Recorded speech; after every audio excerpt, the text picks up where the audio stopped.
السلام علیکم ناظرین، میرا نام نجیب الرحمان ہے اور آپ میرا یوٹیوب چینل رک جائیں دیکھ رہے ہیں۔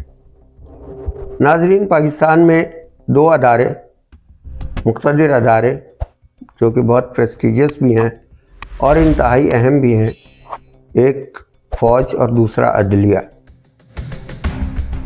عدلیہ کے بارے میں تو میں آج گفتگو کرنا مناسب نہیں سمجھوں گا، لیکن فوج کا معاملہ بڑا حساس ہے اور اس معاملے میں گفتگو کرنا پسند کروں گا۔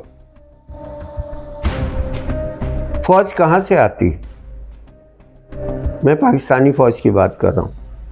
یہ جو پاکستانی فوج ہے یہ کہاں سے آئی؟ کیا یہ کسی غیر ملک سے آئی ہے؟ جی نہیں۔ یہ کون لوگ ہیں جو فوج میں ہوتے ہیں؟ یہ وہی ہے، یہ وہی جوان ہیں جو ہماری ماں نے جنے، یہ وہی جوان ہیں جو اس قوم کی مائیں جنتی ہیں۔ یہ کہیں سے امپورٹ نہیں کیے جاتے، پاکستانی ہیں، ہمارے عزیز و اقربا ہیں، ہمارے بھائی بند ہیں۔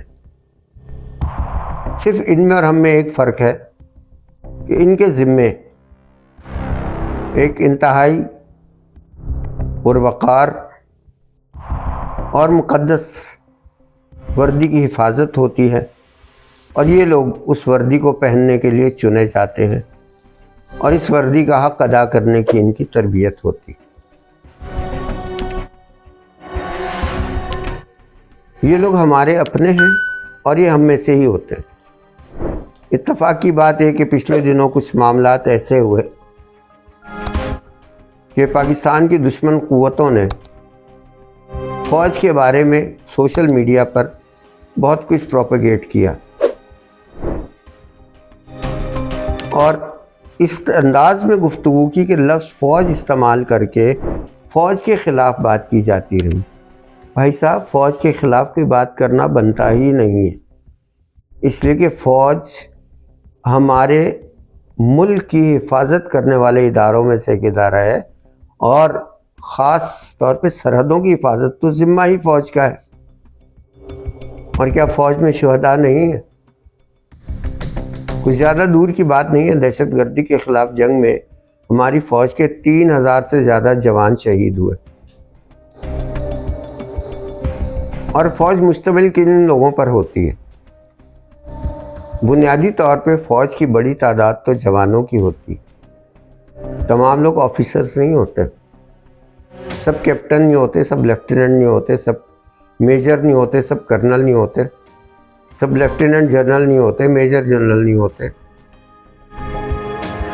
سب کور کمانڈر نہیں ہوتے۔ یہ تو چند انگلیوں پہ گنے ہوئے لوگ ہوتے ہیں جو کہ باقی فوج کو کنٹرول کرتے ہیں۔ اگر خدا نہ خواستہ فوج میں کوئی ایک آدھ شخص برا نکل آئے تو کیا آپ ساری فوج کو برا کہیں گے؟ بریگیڈیئر رضوان کو سزائے موت ہوئی تھی پاکستان سے غداری پر، پاکستانی فوجی تھا نا، وہ ایک شخص غدار تھا، فوج نے اس کو سزائے موت دے دی تھی۔ آپ اس کو سامنے رکھ کے باقی فوج کو تو برا نہیں کہہ سکتے، یا اس شخص کے کردار کو دیکھتے ہوئے باقی فوجیوں کا کردار کا تعین تو آپ نہیں کر سکتے۔ اسی طرح اگر کیونکہ میں غیر سیاسی گفتگو کرتا ہوں، سیاسی گفتگو کروں تو وہ کافی ایگریسو بھی ہو سکتی ہے، لیکن وہ میرا موضوع ہی نہیں ہے، مگر سیاست سے متعلق اشارتاً بات ہوتی۔ اگر خدا نہ خواستہ اگر کوئی ایسا شخص ہو فوج کے اندر کسی اچھی پوزیشن پہ ہو کہ جس کا عمل ملک اور قوم کے مفاد میں نہ ہو بلکہ اس کے ذاتی مفاد میں زیادہ ہو، تو اس ایک شخص کی وجہ سے ادارے کو کچھ کہنے کا کسی کو حق ہی حاصل نہیں۔ ادارہ تو اپنے طور پہ چل رہا ہے، جب سے پاکستان بنا انتہائی منظم طریقے سے چل رہا ہے۔ اگر اس میں وقتاً فوقتاً برے لوگ آتے رہے تو وہ ان کی ذاتی حیثیت میں غلطی ہے، وہ ان کی ذاتی حیثیت میں جرم ہے، وہ ان کی ذاتی حیثیت میں ایسے جرائم بھی ہیں کہ جو قابل اعتراض بھی ہیں اور قابل مواخذہ بھی ہیں۔ لیکن یہ سب کچھ اگر ہو بھی جائے، اکاؤنٹیبلٹی بھی ہو جائے، تو کیا پھر بھی فوج کو برا کہیں گے؟ نہیں کہہ سکتے فوج کو برا کسی بھی صورت میں۔ ادارہ ہے، ادارہ اپنے کام، کسی اور ادارے میں، اور اتنے سارے ادارے ہیں، ان میں کیا کرپٹ لوگ نہیں ہیں؟ ان میں کیا ایسے لوگ نہیں ہیں جو پاکستان کے آئین کی خلاف ورزی کرتے ہیں؟ ان اداروں کا تو کوئی نام نہیں لیتا۔ کیا ایسے ادارے نہیں ہیں جن میں وزراء نے بیٹھ کے خوب لوٹ مار کے کھایا؟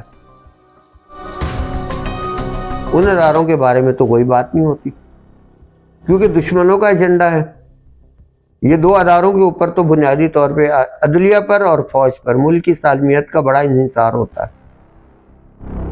ان کے اوپر ہی سب سے زیادہ اعتراض کیا جاتا ہے۔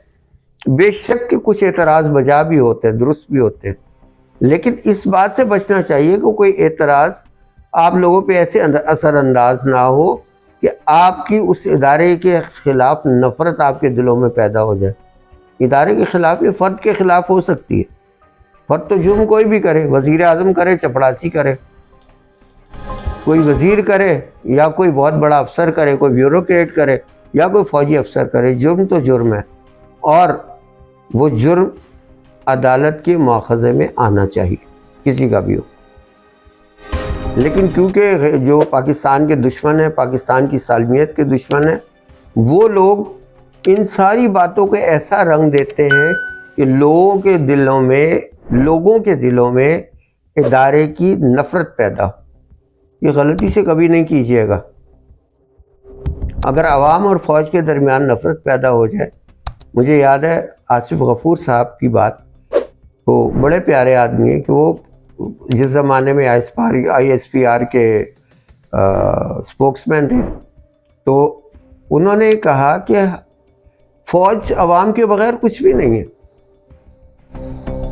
یعنی فوج اور عوام جب ایک پیج پہ ہوتے ہیں تو فوج کے جذبے تو آسمانوں پہ ہوتے ہیں۔ فوج کو معلوم ہوتا ہے کہ اگر سامنے دشمن تو پیچھے ہماری اپنی قوم ہے۔ اگر اپنی قوم میں فوج کے خلاف نفرت پیدا ہو جائے اور فوج کو یہ احساس ہو کہ سامنے دشمن ہے اور پیچھے ہم سے نفرت کرنے والے دوست ہیں، تو فوج پھر کن کے لیے جانے دے گی؟ یہ ہم سے نفرت کرنے والی قوم ہے تو وہ ہمارے لیے کیوں جانے دیں گے؟ لیکن اگر ہم ان سے محبت کرتے ہوں گے، ہم ان کا ساتھ دیں گے، تو ہم ان کی قوت بن جائے گی، ہم ان کی حوصلہ افزائی کریں گے۔ اور ایسا وقت ہم نے دیکھا ہوا ہے۔ 65 کی جنگ میں عوام اس طرح فوج کے ساتھ کھڑی تھی کہ سیالکوٹ کے محاذ پر 350 پاکستانی فوجیوں نے سینوں پہ بم باندھے تھے، اور انڈیا نے اپنے شرمن ٹینکوں سے اٹیک کیا تھا سیالکوٹ کے اوپر، اور ٹینکوں کے نیچے گھس گئے تھے اور ٹینکوں کو اڑا دیا تھا، کیونکہ ان ٹینکوں پہ کوئی گولہ اثر نہیں کرتا تھا۔ اپنے جسموں کے ساتھ بم باندھ کر ہمارے فوجی ٹینکوں کے آگے لیٹ گئے اور پورے کے پورے ٹینکوں کا حملہ ناکام کر دیا، اور سب نے جام شہادت نوش کیا۔ تو یہ ایسی قربانیاں دینے والی فوج سے ہم کبھی نفرت کر ہی نہیں سکتے۔ باقی جہاں تک شخصی غلطی کا تعلق ہے، وہ کوئی جنرل ہو، کوئی میجر ہو، کوئی کرنل ہو، اگر وہ جرم کرے تو فوج کا اندرونی مواخذے کا ایک نظام ہے۔ اگر وہ اس نظام سے نہ بچے تو عدلیہ موجود ہے، اور عدلیہ کو اتنا طاقتور ہونا چاہیے کہ پاکستان کا صدر ہو، وزیر اعظم ہو، یا کوئی اور شخص ہو، اس کا مواخذہ کر سکے۔ ابھی تھوڑی سی ہمارے نظام میں کمی ہے کہ ادارے اتنے مضبوط نہیں ہیں، خاص طور پہ عدلیہ اتنی مضبوط نہیں ہے کہ سب پہ گرفت کر سکے، کیونکہ پچھلے کچھ ادوار میں عدلیہ کو پولیٹیسائز کر کے کمزور کر دیا گیا۔ اور انشاءاللہ جس طرح ہماری قوم میں شعور آ رہا ہے، ہم یہ توقع کرتے ہیں کہ ہماری عدلیہ انشاءاللہ دنیا کی مضبوط ترین عدلیہ میں شامل ہو جائے گی، اور ہمارا عدالتی نظام ایسا ہو جائے گا کہ ہر شخص کی اکاؤنٹیبلٹی ہو سکے گی، اور پاکستان سے کرپشن کا خاتمہ ہوگا۔